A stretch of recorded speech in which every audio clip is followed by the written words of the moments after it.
मनोज पांडे, आप अभी वहीं स्पॉट पर मौजूद हैं, आप क्या तस्वीर अपनी तरफ दिखा सकते हैं और इस वक्त क्या हलचल है, क्या कुछ अपडेट जो हत्यारा है उसको लेकर कोई जानकारी अब तक पुलिस को मिल पाई है?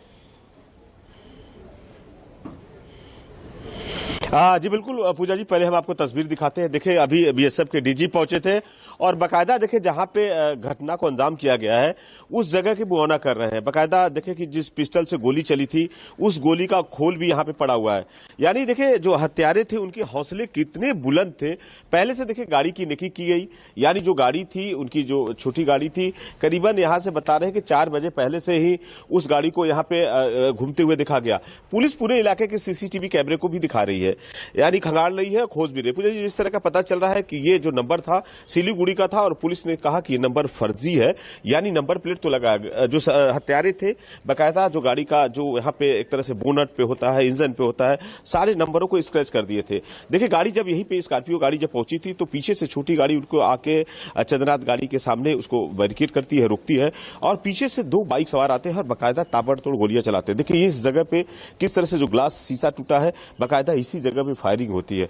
इस जगह को बीएसएफ के जवान यहाँ पे पुलिस के जवान पूरी तरह से घेर के रखे हैं। यानी जो यहाँ से कह सकते हैं बांग्लादेश पेट्रापोल का बॉर्डर है, यहाँ से बनगांव होते हुए उनको भागते हुए देखा जा रहा है। यानी पूरे मामले की सीआईडी जांच कर रही है, सीसीटीवी कैमरे को खंगाल रही है और किस तरह से जो हत्यारे थे इतने सातिर थे।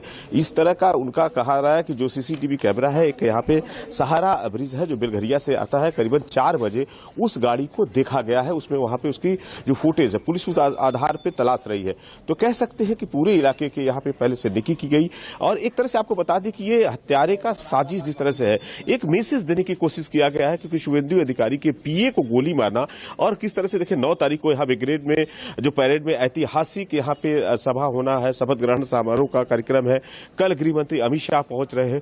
तो इन सब चीजों को क्योंकि देखिए बंगाल की जो राजनीतिक सरगर्मियों में एक बड़ा मैसेज दिया गया है और सीधा जो बीजेपी के नेता है शुभेंदु अधिकारी हो, यहाँ पे अर्जुन सिंह जब पहुंचे तो उन्होंने साफ तौर पे अभिषेक बनर्जी पे पूजा जी आरोप लगा रहे हैं कि अभिषेक बनर्जी जिस तरह से कह रहे थे कि चुनाव परिणाम आएगा 4 तारीख के बाद पश्चिम बंगाल में, यदि गृह मंत्री अमित शाह को दम है तो रुक के यहाँ पे देखे, तो कहीं ना कहीं इस आरोप प्रत्यारोप चल रहा है।